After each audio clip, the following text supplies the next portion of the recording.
नमस्कार विद्यार्थ्यांनो, आजच्या या व्हिडिओमध्ये आपण अफगाण-मराठे संबंध आणि पानिपतचे तिसरे युद्ध 1761 याविषयी सविस्तर माहिती जाणून घेणार आहोत.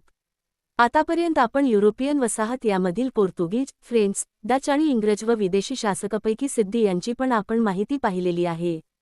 या व्हिडिओमध्ये आपण पाहणार आहोत 1. अफगाणांचा भारतात प्रवेश कसा झाला. 2. अहमदशाह अब्दालीच्या स्वाऱ्या. 3. मराठे आणि मुघल यांच्यातील करार. 4. पंजाब मोहिमेतील मराठ्यांचे यश. 5. पानिपतच्या तिसऱ्या युद्धाची कारणे, घटना आणि परिणाम. 6. तसेच HSC बोर्ड परीक्षेत विचारले जाणारे महत्त्वाचे मुद्दे. 1. अफगाण-मराठे संबंध मधील 18व्या शतकाच्या पूर्वार्धात मुघल साम्राज्याची ताकद कमी होत चालली होती. दिल्लीच्या बादशहाचा प्रभाव केवळ दिल्ली, आग्रा आणि पंजाब या प्रदेशांपुरताच मर्यादित राहिला होता. 2. या परिस्थितीचा फायदा घेत अफगाणिस्तानचा शासक अहमदशाह अब्दाली याने भारतावर वारंवार स्वाऱ्या करण्यास सुरुवात केली. 2. अहमदशाह अब्दालीची पहिली स्वारी स. 1748 मधील 1 स. 1748 मध्ये अब्दालीने भारतावर पहिली स्वारी केली. या मोहिमेत त्याला अहमदखान बंगाश यासारख्या अफगाण सरदारांचा पाठिंबा मिळाला. 2. अब्दाली परत गेल्यानंतर अहमदखान बंगशने मुघलांविरुद्ध बंड पुकारले. त्यावेळी शिंदे आणि होळकर यांनी मुघलांना मदत केली आणि बंगशचा पराभव करून मराठ्यांची ताकद उत्तर भारतात सिद्ध केली. मराठी टू मुघल करार स. 1752 स.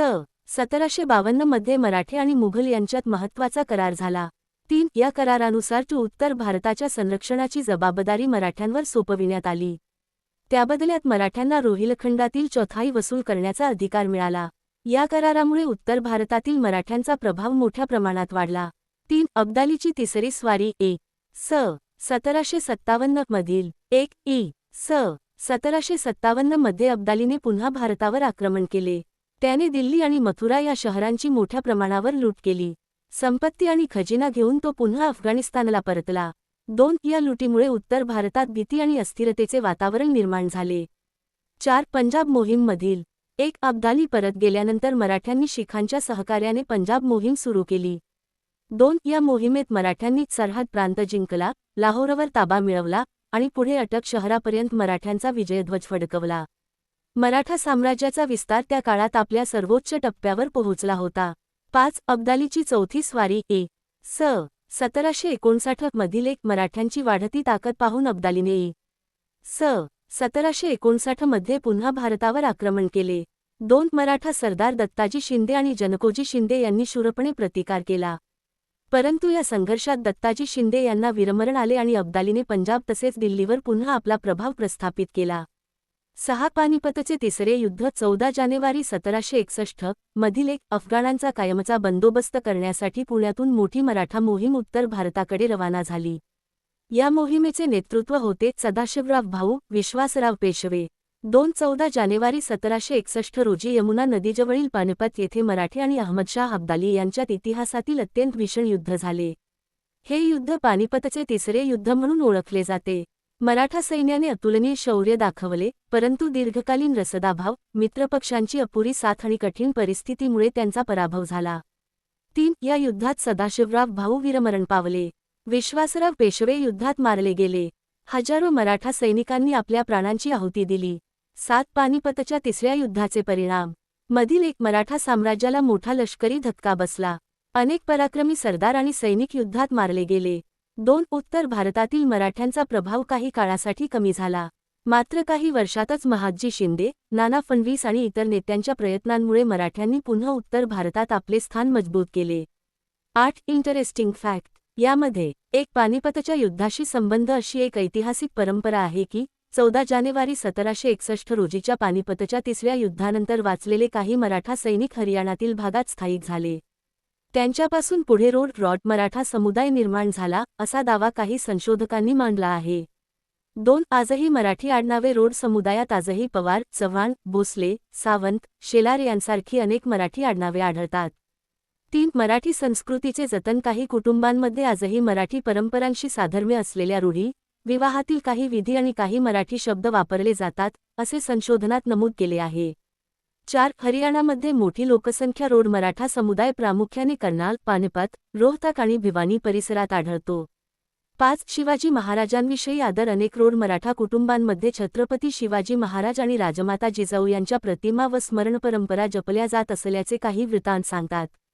6. महत्त्वाची ऐतिहासिक नोंद. रोड मराठ्यांचा उगम पानिपतच्या युद्धातून झाला, ही मांडणी काही इतिहासकार आणि लेखांमध्ये आढळते.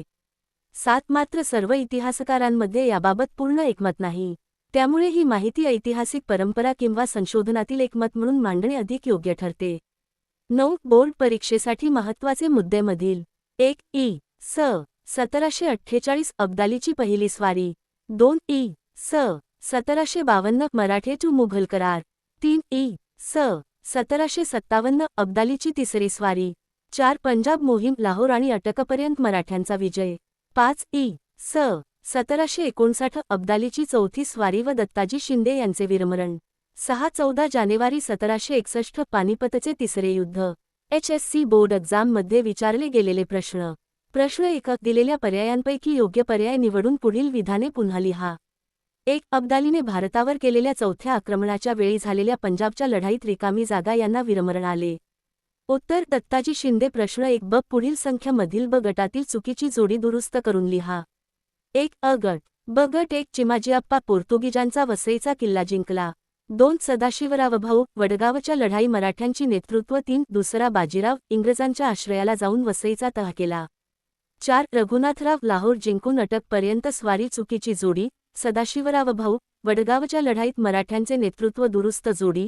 सदाशिवराव भाऊ पानिपतच्या लढाईत मराठ्यांचे नेतृत्व ही चुकीची जोडी बोर्ड एक्झाममध्ये येऊन गेलेली आहे. प्रश्न 2 ब. दिलेल्या कारणांपैकी योग्य कारण निवडून पुढील विधाने पूर्ण करा. 1. पानिपतवर मराठी या भूमिकेतून लढले. कारण. उत्तर भारतीयांसाठी भारत. प्रश्न 4 टिपा लिहा. 1. पानिपतचे तिसरे युद्ध. निष्कर्ष. अफगाण मराठे संघर्ष हा केवळ 2 सत्तांमधील युद्ध नव्हता, तर उत्तर भारतावरील वर्चस्वासाठी झालेला निर्णायक संघर्ष होता. पानिपतच्या तिसऱ्या युद्धात मराठ्यांचा पराभव झाला, तरी त्यांच्या शौर्याने भारतीय इतिहासात अजरामर स्थान मिळवले. जर हा व्हिडिओ तुम्हाला उपयुक्त वाटला असेल तर व्हिडिओला लाईक, शेअर आणि प्रलय नोट्स या यूट्यूब चॅनलला सबस्क्राईब करायला विसरू नका. पुढच्या व्हिडिओमध्ये आपण पानिपतचे 3 युद्धे पाहणार आहोत. धन्यवाद.